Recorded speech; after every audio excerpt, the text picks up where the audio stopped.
Can I taste your juice? Well, hey folks, PBusardo.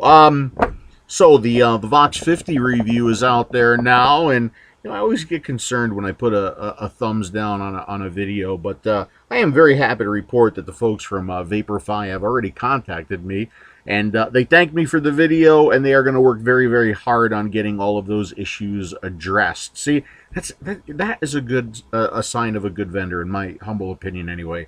Because a vendor can look at a video like that and say "F you, Phil," or they can take it as constructive criticism and just make for a better product the next time. And they've done that, so good. That's a good thing. That's a good thing. What am I doing tonight? I'm just kind of chilling out. I'm doing some vaping. I've got some of this Mythic Haze e-liquid here that I'm really enjoying. I got it when I was out in California. And I've tried 3 of their 4 flavors, and I'm kind of digging them. I'm dripping because they gave me like a low resistance level. Where's my mind? They gave me a low nic level here because you can't get high nic levels out in California. You guys in California, you do realize that a beginning vapor probably needs a higher nic level, right? So you may be missing out on a little bit of the market, because I'm looking at these bottles here. Nice bottles too, child-proof. Glass, good labeling, and they see that's the old person look. I hate that. I gotta that thing right there, and my arms are pretty soon they won't be long enough. They got a 0, they've got a 3, which I have here, a 6, and a 12. A beginning vapor is probably gonna want like a 24 or an 18 or something like that. But anyway, nice stuff. What do I have in here right now? They're Purdy pear. Perdix pear? I don't know. Anyway, it is the Perdix pear. This is a fresh pear cookie, and it is quite delicious and tasty. This one here I've been enjoying too. Aphrodite. This is a blueberry cream. And this one right here, this is Electra. Electra is a kiwi and peach mix, which is really tasty. I haven't tried their Olympus berry yet because it's citrus and strawberry blend. I don't like citrus vapes all that much, but I'll give it a shot. But I've been really enjoying this stuff, so I figured I would just give it a quick mention before we get to the next part of this video. So, tasty stuff. This past weekend, I went to another MOV, Mountain Oak Vapor, grand opening. This time it was up in Niagara Falls, but that's my neck of the woods, so I was able to at least drive there, okay? It's about an hour and a half drive for me. I got to see my BFF, Dimitris, again. Again, that's 2 weekends in a row. I was very excited. And now I think I might be sick of him for a little while. I might be. But, of course, you see, if any of you have been around me and Dimitri at the same time in a room together, there is constant ball busting. Constant. It really doesn't stop. It just goes on and on and on. And that's why I think the dynamic works so well. We happen to be good friends, but we are forever, busting balls. As a matter of fact... Yeah, Dimitri, I actually walked in here. I did not put a pink device in your hand. I didn't do any of that, but you are using a pink device. I think you've embraced it at this point. I thought you were taking a picture. Well, I did take a picture, but talk to me about this device that you have here. I'm rocking the Hana Mods at 23 watts with a new Kinger sub tank with the sub coil. I'm not concerned I'm concerned the color. Well, the shoe fits wear. That's how I say. At this point, definitely a pink Hana, and you even have a pink drip tip. I sure do. This is from Vaping Industries. Thanks to Austin, by the way, he hooked me up. But it works really well. Right. I noticed you're making a whole lot of vapor with that thing too. It is pretty good. Did you agree with my review? Very flavorful. Yeah, my review's coming out next week. I beat you to a review finally. You did, and you know what? We can't compare this tank to the Aspire Atlantis. I think this Aspire? The Aspire. The Aspire. It's a completely different beast, and I totally agree with you. It's funny because we talked about this a couple weeks ago. The flavor, I think, and the sub tank clearly gives it an edge over the Atlantis, in my opinion. Yeah. Okay. Cool. Thanks.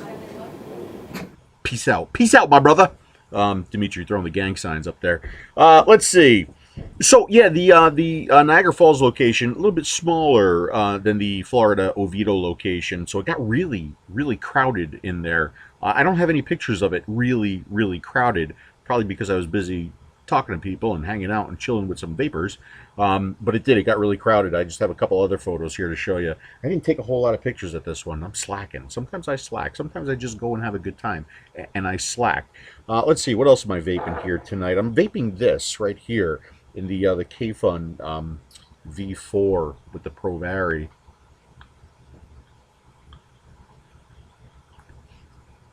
This is a pretty awesome vape here too, folks. It is not going to appeal to everybody. I'll tell you that right now. I put some photos of this up on Taste Your Juice.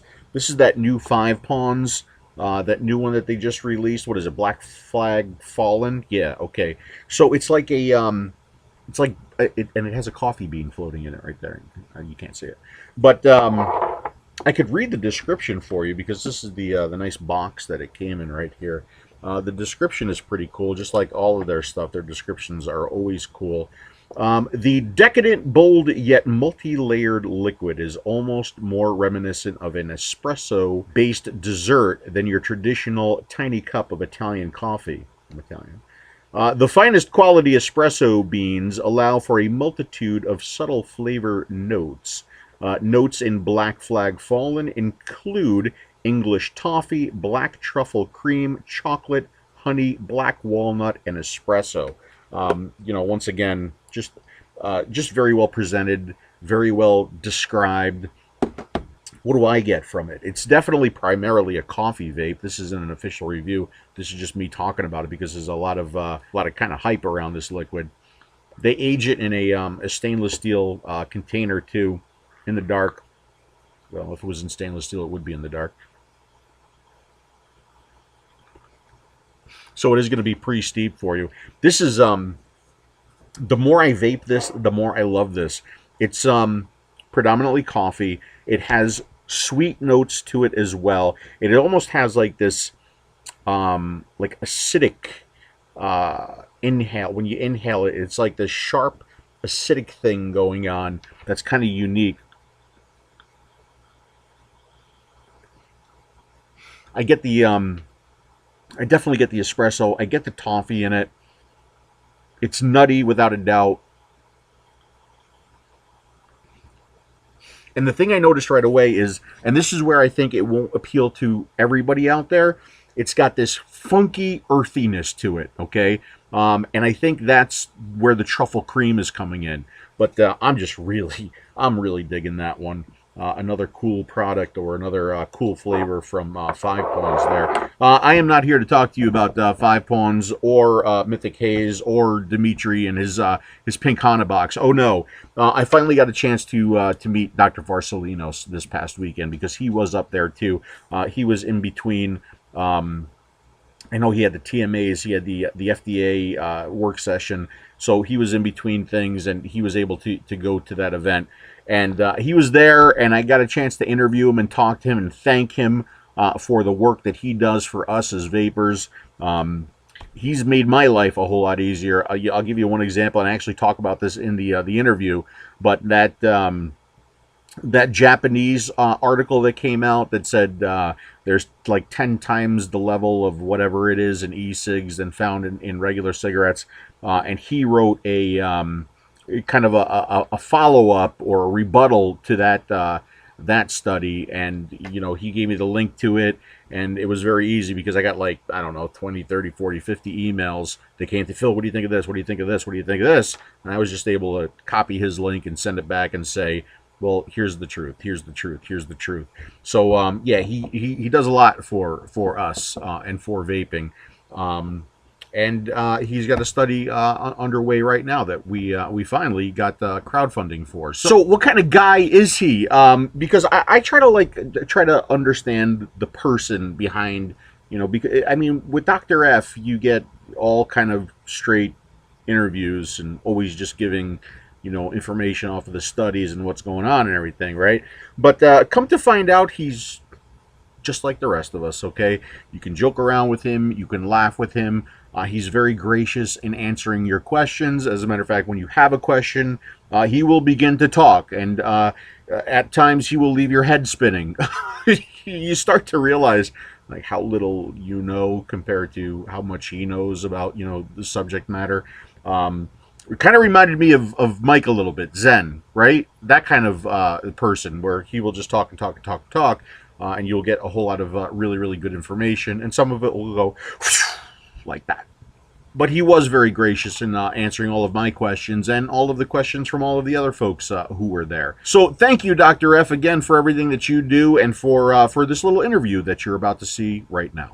Hey folks, PBusardo. This is an exciting day for me because today I am sitting next to, one of our biggest advocates. I actually came in the store and I got down on one knee and I kissed his hand. I did that. Dimitri, you should have captured that on film. Dr. Farsalinos, Dr. F, come all the way from Greece, right? Yeah. Him and Dimitri were talking Greek before. I'm afraid that they might have been talking about me. I'm not sure. Maybe they were. But thank you so much for everything, because you have saved me so much time, because there was that Japanese study that came out that said there were 10 times the amount of carcinogens, and I don't know, I got maybe 50 emails sending me that, and it's very easy for me because I just copy your link from your site and I say, okay, here, go read the truth, go read the truth, go read the truth. The guy was a bit unlucky because the study that he had published, it was in the journal where I was the editor, and I was also a reviewer, so I knew perfectly what he was talking about, and the results that he had published had nothing to do with what he said in the media. Unbelievable. So I think at this point most of the people in the vaping community know who Dr. F is, who Dr. Farsalinos is. But I want to take it a little bit back, a little bit further, before we start talking about the temperature study that we have funding for now. Yeah. Thanks to Dimitri and his ice bucket challenge there. It's kind of interesting that we had to do it. Yeah. It was clever. He's a clever guy. He's a pretty smart guy. But talk to me about Dr. Farsalinos. I mean, what is your degree? What is your doctorate in? And how did you go from what you were doing to helping us out so much in the vaping community? Yeah. So I'm a physician, and when I was finishing my specialty in my specialization in cardiology, I did a study evaluating the effects of smoking, first of all, on healthy people by using a new method in imaging cardiovascular function, in echocardiography, as we say, which is ultrasound of the heart, let's say. We used a new method which is very, very sensitive and can detect subclinical changes, changes in the function before you develop any disease. So at the time that I finished the study, that was, quite a coincidence, I received an email from two friends with a picture of them vaping. My initial reaction was that you guys wasted your money on a useless product. If you want, come to me and I'll prescribe you Chantix, and you will quit smoking. Amazing. That's exactly what was my first reaction. In reality, I believe that there was water inside, and there is water vapor coming out, so it must be useless. So the guys, just by seeing my reaction, they kept teasing me by sending me new pictures through emails of them vaping. So I just got me the idea, why don't I do the same study with vaping? So I searched a little bit online. I found that there's a Greek forum of e-cigarette users. I went there. I told them, I didn't tell them exactly who I am because we didn't even have approval at that time from the ethics committee of the hospital to do any study. I told them that I'm planning to do a study, I want to learn more. I was fiercely attacked by the vaping community, saying that I'm paid by the big tobacco industry to kill the product. A lot of things. Anyway, luckily, a guy who was a member of that forum, his brother was working at the same hospital where I was. So he reassured them that, okay, this guy exists, yes, he is working in a hospital. I invited a few vapors to come and see what I'm planning to do. And that's how I got acquainted with the product, in reality. So I had no idea. I got very much help from the vapors who came to participate in the first study. I was asking them to bring with them their devices. I asked them to disassemble the device. I wanted to understand how this works. Because, no one is born knowing everything. Yeah, absolutely. So I was completely ignorant. I didn't have any idea. I hadn't done any research on the subject before that. So that's how I got acquainted with the vaping and with the e-cigarette. Okay, and you're a cardiologist. Yeah. Right. Yeah. Now, in your cardiologist circles, okay, because I would imagine that there are some cardiologists who haven't looked at this anywhere near as in depth as you have, right? Do you get beat up by other members in your circle? Well, yeah, we get some criticism, but I think that the cardiology cycles it's much better. The worst case comes from the lung physicians. From the lung physicians, okay. The biggest opposition is coming from the lung physicians. I mean, even in the U.S., although I had a great dispute a couple of weeks ago in Europe, in London, with a cardiologist from the American Heart Association. But the American Heart Association, in their guideline about the cigarettes, although they are very concerned about the long-term effects and so on, they accepted that if someone is unwilling to use the currently approved medications or is unable to use them because he's intolerant or whatever, any effort to quit smoking with the e-cigarette should be supported. So it's a big step forward because it's the first association, scientific association, which in reality is indirectly endorsing e-cigarette use. What they haven't realized is that it's the vast majority of smokers who cannot quit with current medications. That's the biggest problem.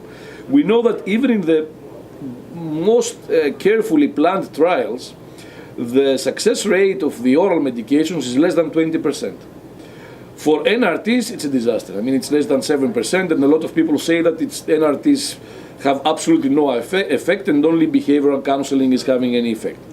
So the vast majority of smokers either don't want to try an approved method of quitting smoking, or they fail.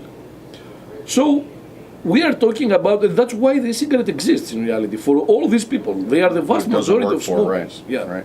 Well, I mean, you're talking to somebody who did get Chantix prescribed to them, and it absolutely did nothing for my smoking. But the dreams were amazing, though. I had dreams about Dimitri even before I knew Dimitri. Nothing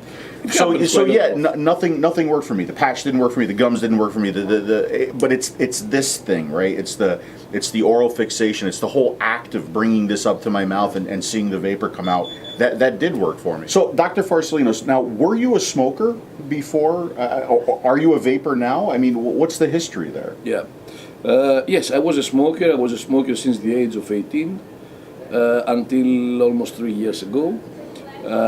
In the past, I've used every medication available. I mean, both varenicline and bupropion in the past. I also tried gums for a couple of hours.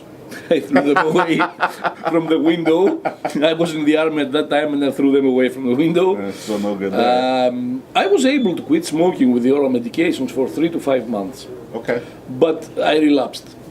And I know that a lot of people relapse.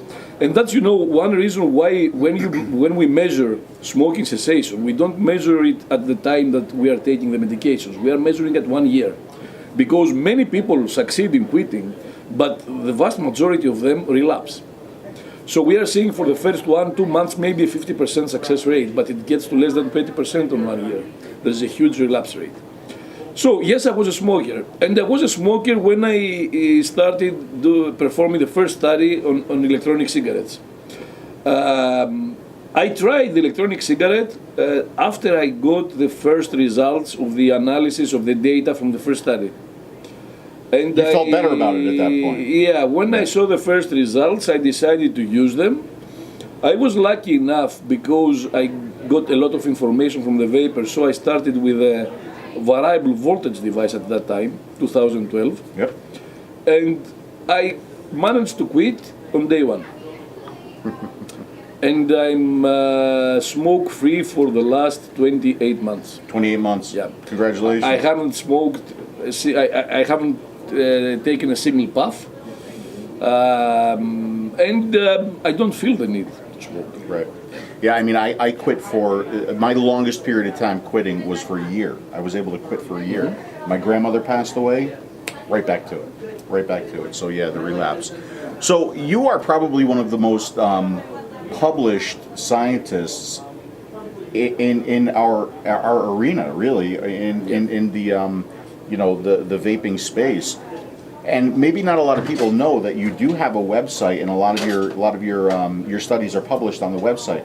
So can you talk about some of the studies that you've done, and let people know what your website is as well? Yeah, on PubMed, which is the worldwide library of science, of medical science, I have 22 publications since 2013. It is the largest number of publications by a single scientist, and especially considering when the date of the first publication, the rate of publishing research on e-cigarettes is tremendous. I also have a website, e-cigarette-research.com, where I present not only my studies but also other studies that have been published on e-cigarettes. And I try to present the studies in a more, easy to understand language. Because, we have to realize I'm seeing a lot of vapers reading the studies in the publications. Yeah. The publications in the medical journals are made for experts. So the presentation, the language is difficult for a non-expert to understand. So a lot of times I'm hearing complaints that we cannot understand what you say, well, how do you present the data, but that's normal because we have to use scientific language because the medical journals are for scientists. Right, sure. That's why I have this website where I try to present the studies in an easier to understand language so that even the non-experts may understand the impact, the interpretation of any study. But not only mine.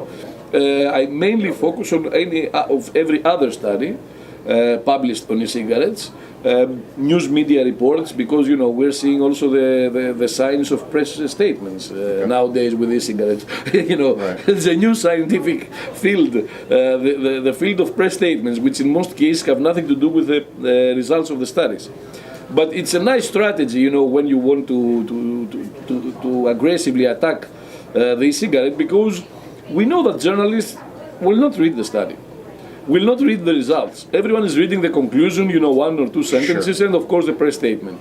And we have seen cases where the press statement had nothing to do with the results themselves.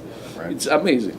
Yeah, I've read some of the studies, and really, not yours necessarily, but the other one, right over my head. And that's when I email you and I ask you for help, or I email Dimitri. Sometimes he's helpful, Most of the time she's helpful. And the other thing that I like that you do is not only do you publish the results, which in some cases knowing the results and not having anything compare it to may sound scary, right? But you always give it in a way where you're comparing it to a cigarette. Okay? Yeah. This has this, but the cigarette has this much more of that. And I think it's so important for people to know that. If you get a chemical analysis of the water that you drink, you will probably not drink water again. It's a great example. Yeah, that's why there are institutions and public health organizations who are developing limits of safety for everything. Water contains arsenic, for example. I'll give you a characteristic example. But there are safety limits. Right. So just presenting data and results without, having a comparator makes no sense for many reasons. First of all, the e-cigarette is a smoking substitute. It's not, and no one is endorsing e-cigarette used to non-smokers. So the smoker also needs to know the comparison with what he's doing right now. It just makes sense. Just presenting 5 or 10 or 50 chemicals being there, and the number, which means nothing even for the scientists, the number means nothing, unless you provide a comparator so that we will understand what this number means. Absolutely. It's a basic principle in toxicology that it's the amount of exposure and not the type of exposure which defines the risk. So just finding few things without comparing the results and the findings and the amounts with norms, whatever that may be, makes no sense. Right. So in this case, I think the tobacco cigarette is the obvious comparator, and should be the obvious comparator, because a smoker, when he thinks of using an alternative product, what he needs to know is what's the level of safety or of harm of this product compared to what he's doing right now. So that's exactly what they need. Yeah. All right, so we briefly talked about the temperature study, and actually the temperature study is more than just one study, right? So we've achieved funding for it at this point, okay, and I think that's fantastic. I think it's a little bit discouraging that it was that hard to get that small a dollar amount to do these studies, but why don't you talk a little bit about the studies and what's coming up, and what's your estimate to have this information published and available for consumption? You know, the temperature evaluation study is a very complex study, and it's not one study, in fact. It's a series of protocols, I would call that. First of all, it's an achievement by itself to be able to measure temperatures. And temperatures at the heat source, which is the coil itself. And to be able to evaluate how these temperatures affect the vapor production, how the temperatures are affected by issues like the liquid composition, the wicking material, the wicking setup, power levels, puff duration. I mean, these are separate issues that are going to be studied, separately. All of these factors, I believe, play a major role, and every factor should be examined separately. So we have developed, with the help of an electronics engineer, a lab with which we are able to measure the temperatures in real time with the atomizer fully assembled and either used by a vapor or used in the lab. So, but besides measuring the temperatures, first of all, we are going to set the norms. No one knows right now what's the temperature of evaporation. No one knows that. Everyone believes that it's the boiling point of the liquid, but this is not the case, and I have to make this clear. That's interesting. For example, a lot of people know that a mixture of 90% VG and 10% water has a boiling point of 138 degrees Celsius. Maybe you can help us how much is in Fahrenheit. I'm not really sure. But, so everyone thinks that, that's the temperature of evaporation. But this is not the case. And the reason is that when the liquid has two compounds inside, when the boiling starts, the compounds separate. So at 138 degrees Celsius, I suppose you're going to write down. I will do. I absolutely will. The vapor that is produced is 99.9% water and no glycerol, and you don't see any vapor. So you don't vape. That's interesting. Okay. So, as the liquid is, the water is consumed, and as you elevate the temperature, you are starting having more VG into the vapor, and you are starting seeing visible vapor. So we were seeing that even at 160 degrees, you don't see any vapor, and it's very difficult to vape. You need higher temperatures. But the important thing is, after evaluating the temperatures, is to go to the lab and check what's the impact of these temperatures in terms of production of toxic aldehydes. And that's, I think, what is the most important, because measuring the temperatures is important to check what influences the temperatures, and I'm seeing already some very, very interesting observations. Very interesting. You are going to see them as we start publishing the data. So no sneak peeks, folks. Sorry. Yeah. Not yet. It's too early. But we have some very interesting data which are going to be very helpful, not only for the scientific community, but also for the vapors themselves. Choice of materials. A lot of people think that power levels, when you elevate the power, it may be dangerous. However, when you decrease the power, you are taking longer puffs. So it is possible that the thermal load from a longer puff may be worse, rather than increasing a little bit the power and reducing the puff duration. So these are things that the vapors don't know, and they don't know what to do. So we're not planning, to set the standards that this is the way you should vape, and you shouldn't vape the other way. Right. We're planning to just give the data, so for those people who are concerned, they will have the knowledge to choose how they vape. Absolutely. It's not going to be, a matter of we accept that kind of vaping, we don't accept the other kind of vaping. So we don't know right now. It is possible that, first of all, the power levels are not necessarily associated with the emission of toxic chemicals, because it's a matter also of the equipment you use. We know that there's atomizers who cannot withstand higher than 10 watts, for example, and there are other atomizers where you can vape at 15, 20 watts. Another important thing that is a gap in knowledge but affects every vapor is the so-called dry puff phenomenon. That dry, taste, burning taste when you don't have enough liquid. So no one has quantified until now what's the sensitivity of the human taste on that. So we don't know at what level of toxic emissions we are starting feeling the burning taste. So we are going to, first of all, define the temperature at which the burning taste is coming, and then check what's coming out in terms of aldehydes at that level of temperature and what's coming out at lower levels where you don't have this unpleasant taste. And this is very important. Why? The example of the Japanese study. The guy has no idea about the dry puff phenomenon. So most probably he overheated the device. But when you haven't set a standard and you don't know when you overheat the device, because the problem is that there is no objective way in the lab to check that you are overheating the device. We don't have any measuring equipment or whatever, it's just the taste. Unless you have dedicated vapors recruited for such studies and be able to verify whether the conditions that you are applying in the lab result in a burning taste or not, there is no other way to know.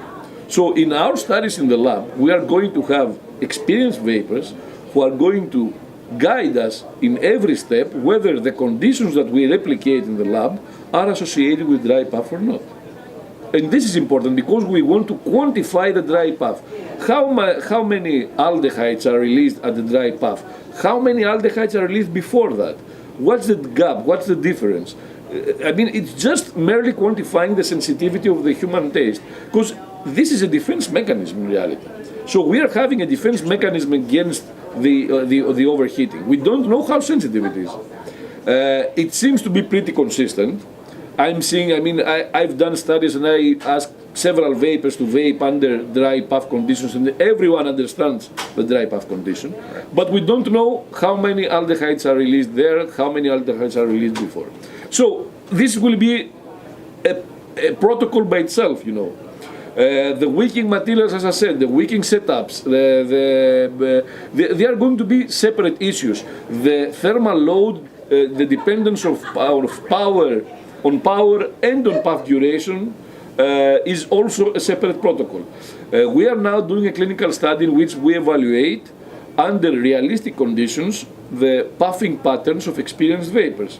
This is already running.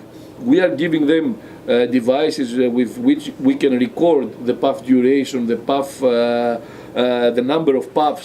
See, so those puff counters aren't as useless as some of you guys think they are, okay? For us, they are very useful, yeah. For us, they are very useful. Maybe for the vapor, for his daily life, it's not so useful. Of course. But for us, it is, yeah.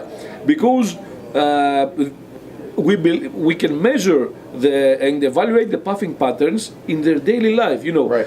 Asking someone to come to the clinic and vape for 30 minutes and just, observe him, it's not realistic, let's be honest. Asking someone to vape as he does normally and measure in 4 or 5 days what are his vaping patterns, that's a realistic study. Sure. So it is important, and for the laboratories, it is extremely important to be able to understand that you are using realistic conditions. Otherwise, it's very easy to produce whatever results you want with the devices, because you just push the button for as long as you want. At some point it will overheat, right. We know for sure. So I'm able to produce as many aldehydes as I want.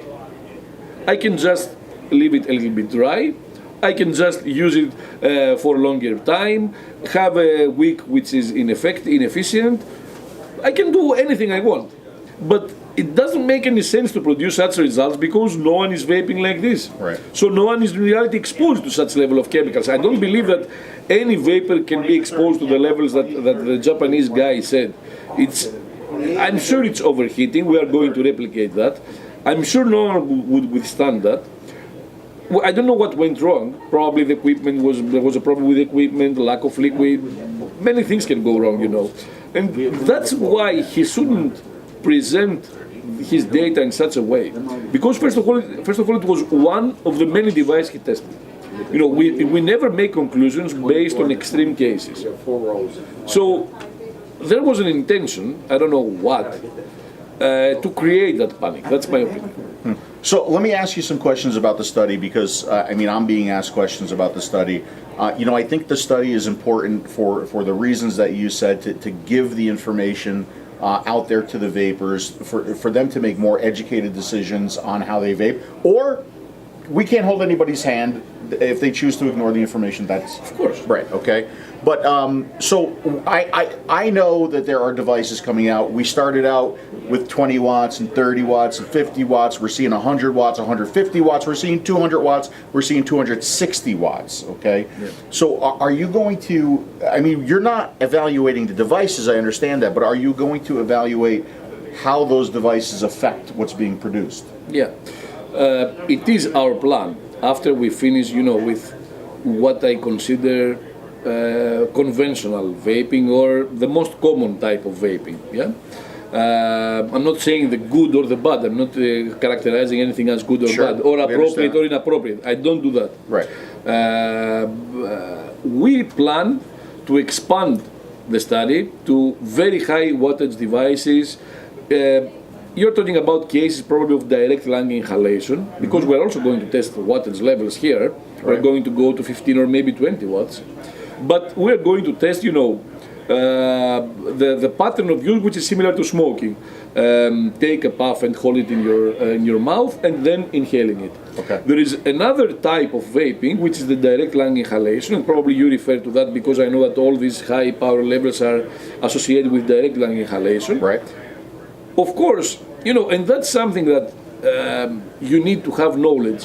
Imagine someone taking a simple clearomizer and testing with a device like this. It's going to create a complete disaster, and you will not be able, to set the things straight then, because if you start explaining to them that this is not the device for this atomizer, and this is not the power level for this atomizer, no one is going to listen. They're going to produce levels which are higher than what the Japanese guy said, and it's going to create a huge problem. So, first of all, through the studies, we have to educate the scientists that these are devices designed for specialized equipment, which have a very high airflow rate, and which need special wicking setups, right. Special coils, right. And it's a specialized equipment. It's not the device which will be used at that power level with any commercial atomizer.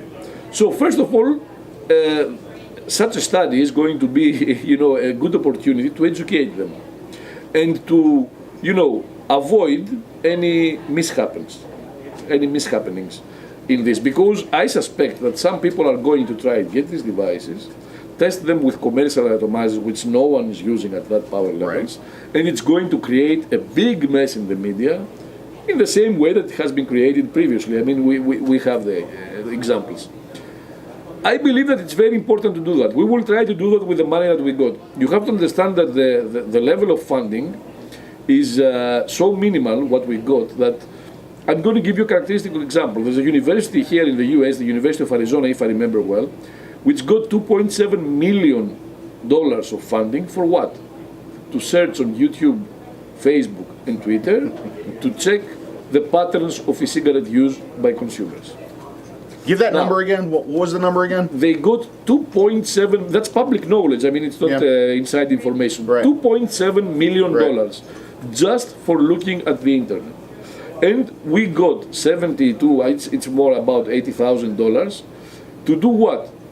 Have a lot of people working because we need to do clinical studies. We need statistical analysis. We need to do laboratory studies. We are going to measure chemicals. We are going to have staff working on that. We are going to get, hundreds of samples that are going to be analyzed. It's a huge job. And believe me, conservative estimates, if you check in a CRO company here in the US to do a study like that, not even cover all these aspects, I don't think you can ever get away with less than $500,000. So you're a bargain. Oh, yeah, more than a bargain, I would say.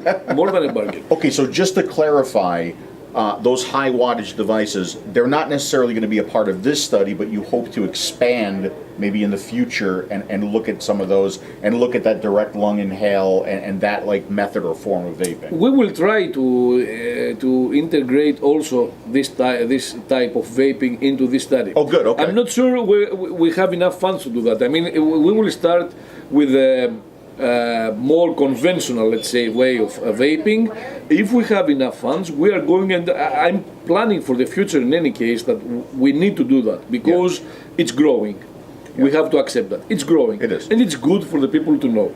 But the important thing is, I think, to avoid any misconceptions that may come up from someone who will just pick up a high wattage device and use it in a C4 clearomizer, for Well, that would be bad. Well, that's going to be a disaster. And I'm not sure we will be able to solve that and fix that. So we need, to do it faster than the others do it. Because I know that we will need specialized equipment, specialized atomizers to do that. I'm not sure that anyone else knows that. And that's the risk. Right. That the lack of knowledge about the products and how they are used may result in some disastrous findings that are going to be headline news everywhere. Right. And, it's going to be a mess that no one will be able to fix. Right. Now, how about, so we talked about wattages. I know you're going to look at different wicking materials, right? I already know that's part of the plan. What about the metals that are being used for the resistance wire to make your coils? So we got Canthal, we got nichrome. Those have been around. Those have been accepted for a long period of time. But we have a new one, okay? We've got the nickel wire for the DNA 40, and I know there's a lot of questions being asked about that. I know that people are now experimenting with stainless steel wire. I know people that are experimenting with titanium wire. So is any part of the study going to look at some of that? I don't think we're going to have the funds to do the metal study, to tell you the truth. It is very important, and it's very, very important for many reasons, not only for the advanced vapors, but for the whole vaping field, even for the cigalikes, because first of all, it's not very difficult in terms of preparing the protocol to assess the effects of the wicking material on the emissions of heavy metals to the vapor. Secondly, when you just define which metal is safer, or maybe it's not only one, maybe more than one, then it's going to be very easy to change the product. Go back to China, to your supplier, and say, okay, I don't want you to use the X metal, use the Y metal, whichever is safer. So I think that such a study, although it's not very complicated, will have a huge impact. And will also have an impact of showing to the regulators that this is a responsible industry. Because, we tested that, we found that these metals are the safest, and that's what we're using in our products. Right now we're using metals based on what the Chinese supplier has in his warehouse. There is no criterion, we may be able easily to define the metals, but I don't think that we have the funds to do it now. It's a study, to tell you the truth, that I proposed more than 1.5 years ago. Okay. But we didn't get any funding, so we didn't do it. Well, when you propose it again, let me know, and I will definitely back that. Okay. And this is really why it is so important for people who understand these products and people who are in our camp to be doing these studies and not people who are out on the outside looking in. I mean, imagine if somebody had like a God 180 mod and they screwed a CE4 onto it and they fired it at its highest power. Bad things are going to happen, right? I mean, we know bad things are going to happen. Yeah, and we have, the example of this with the diacetyl study. When the study was published, I was contacted by a university from the US who already had the funds from the FDA to do the exact same study, evaluate the levels of diacetyl in e-liquids. So, of course, they abandoned the project because we came first. But I can reassure you that they would have never done a comparison with tobacco cigarette smoke. And that would be a headline story in the news media about how dangerous and toxic for the lungs the e-liquids are, because they would not assess the levels compared to tobacco cigarettes. So we preferred not to be famous and be in the headlines, by introducing the comparison not only in the full text but even in the abstract, and that's very important, Right. because even if we omitted that from the abstract, that would have been headline news. So it's important that we do the studies first. They are not, all these people, they may not know the product, but they are not ignorant. They are looking at on Facebook. I told you they are paid to do that. So they know what's coming, what new devices are coming. Probably they also follow you, they follow Dimitris, they follow everyone. So they know what's happening. I'm not sure that they can either do it deliberately, but maybe even from due to their ignorance, we may have issues, like you just said, using a very high wattage device in a C4 atomizer. It's Right. going to be a mess. Yeah. So how does some of this relate? Because you just went to the TMAs, the Tobacco Merchants Association Yes, conference, right? yes. And you were just at the FDA workshop, right? Yes, I was invited by the FDA as a panelist in e-cigarette aerosol and liquid chemistry, Okay. the panel discussion. And how does some of this, the temperature studies, how do they relate to some of the things that you're doing there? Well, first of all, interestingly enough, before I said about educating the scientists, you know that there were scientists presenting there who didn't know that there are devices who can measure puff numbers and puff durations. Right. So these are the experts that are trying. These were the experts who tried to Right. educate the FDA. So when I was a panelist, I told them, I grabbed the opportunity and told them that I'm using such a device for 2 years now. The sure. EVIC, Sure. the first EVIC, I used it in a study that we did with EMSA on the nicotine pharmacokinetics that was published, and we also presented that to the FDA. We used that at that time. I mean, we just evaluated puff numbers, puff duration, and people don't know that. They think that that's the future, but that's already the past. Right. I mean, the FDA was very interesting. You could see that there is a big lack of knowledge, huge lack of knowledge, I would say, lack of understanding of the product. They don't even understand the potential and the evolutions coming up in this product, and how they also affect not only satisfaction but also safety. For example, the development of the new atomizers which use Pyrex glass, stainless steel. That's not only a big improvement in terms of satisfaction, but also a big improvement in terms of safety. That's why I told them that if you try to make any strict regulations which are going to have an impact on the evolution of new devices, you are going to create more problems in reality, because the evolution is not only producing more vapor and giving more satisfaction, it is also safety. And I gave them the example of the glass and the stainless steel, which is a major improvement in safety. Sure. So we have to understand that. And the FDA, I was a little bit disappointed by the level of knowledge and by the approach also. I mean, everyone was discussing about the risks. No one ever said anything about the potential, because it's the potential which is there. Right. I mean, even when we are finding something which is negative, for example, our diacetyl study, that's the potential to make it better. And I'm sure that the liquids right now are much, much better than they were before. And this is also the goal of research, to raise the issues and have the issues being resolved. Right. So when you come up with something negative, it's not for the community to say, or for people out there who don't understand vaping to say, oh my God, it's bad, we need to stop using it. It's an opportunity to fix the problem. Exactly. Right. Especially the diacetyl study, I think it was a perfect opportunity even for the industry to show the level of responsibility, commitment to the product, and commitment to the customers. And I'm really happy to see that in most cases the companies responded in a very, very positive way in terms of protecting their customers, protecting their product also.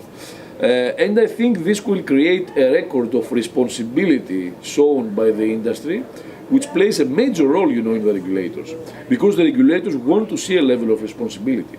They don't like inactivity. They consider inactivity as irresponsible behavior. And that's something that everyone should understand. The regulators are very afraid of this inactivity. Mm-hmm. And they believe that this inactivity shows irresponsibility. And the more they get afraid of this inactivity, the stricter the regulation is going to be. And we know that, even from personal discussions. We know that. And we don't want to create a situation where the e-cigarette product will go to the hands of the big tobacco only. The big tobacco is coming very fast with a lot of data, a lot of knowledge. And we need to have competition, because competition will result in development of new products.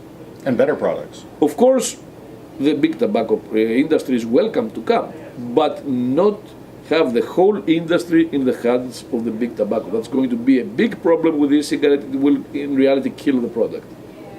So it's important. We need pluralism. We need to have a lot of people working on this industry. We need to have competition. You know, the big tobacco, I don't think they will compete at the end if they have the whole industry in their hands. Right. We need that. And we've seen that this works. It leads to the development of new, better products, both in terms of satisfaction and in terms of safety. You know, that's very important. Now, concerning the TMA, I mean, my conclusion from the TMA was that the industry is split in two big parts. One part is the cigar-like industry, mostly dealing in convenience stores, C-stores, not having specialized shops, not having specialized products. Right. They are having products which someone can get from the shelf and just use it. No instructions, no guidance to the vapor or to the smoker who wants to become a vapor, nothing. And from the other side is the let's call it refillable industry. That's how we should call it, both in terms of the device and the liquids, which I can say was almost absent from the TMA. I think there were only two or three people from the refillable industry in the TMA. Which is probably the biggest segment in vaping. It is the biggest, but it's the most fragmented. Right. And there is no coordination between them. And that's a big problem, because I'm seeing that there's a big gap between the cigar-like companies, which are less in number but stronger financially. Right. I accept the Wells Fargo data that the refillable industry is bigger, you know, in terms of the size of the market, but it is very much fragmented, and that creates organizational problems. They cannot organize themselves. They cannot have a unified approach, and that is a big problem, because I'm seeing a lot of aggression against the refillables. I'm really worried. You know, I'm very worried about the refillables, because let's be honest, the refillables work. They sure do. The cigar likes rarely work, and when I say work, I mean in terms of having someone quit smoking. Right. We are seeing the data from surveys. We have seen the effects of the cigar likes in controlled trials, very small numbers in terms of success, equal about to NRTs. Right. I think the reason is not that the cigarette is not effective, it's that the cigar likes are not effective. So unfortunately right now, even in the scientific community, they consider a cigarette as one product. However, I think that there's a big difference between the refillables and the cigar likes. Big differences in terms of satisfaction and pleasure, big differences in terms of effectiveness, big differences in terms of nicotine delivery, and that's what we showed in the study that we published last year, that the nicotine delivery is far lower by the cigar likes compared to the new generation devices. Right. And that's very important for a smoker if he wants to quit. Maybe for the already established vapor, okay, he knows what he's using, he's used to it, and that's it. But for a smoker who now wants to quit, he wants to have nicotine. Yeah, sure. So marketing tactics and plans and advertisements and so on, they play a role to attract the smoker. But at the end, it's a product that should work. If the product is not working, you know, you will just have a smoker trying it, he will abandon that. That's it. So we need effective devices. And there's a big difference between refillables and cigar likes. I'm not saying that cigar likes should be extinct. I mean, it's a very nice way to introduce someone to vaping. Exactly, right. But we must also inform the smoker that there are better devices. Because if the smoker doesn't know that there are better devices, he will be just disappointed by the product and he will never try it again, you know. Sure. And that's a problem. I mean, the lack of awareness about the presence in the market of better, more effective products. That's very important. I think that the biggest problem of the refillable industry is this fragmentation, and this lack of cooperation between each other. And I know you had a pretty lengthy conversation with Dimitri on his show regarding that fragmentation. I think that's even what he named his show. So what I will do in this video, down in the description and on tasteyourjuice.com, I'm going to go ahead and link that. It's a radio show, okay? So you won't get to see our pretty faces, but there's some really good information in that. And I think any vendor, I mean, needs to understand what's going on. I think it's important for the vendors. It's important for the vapors.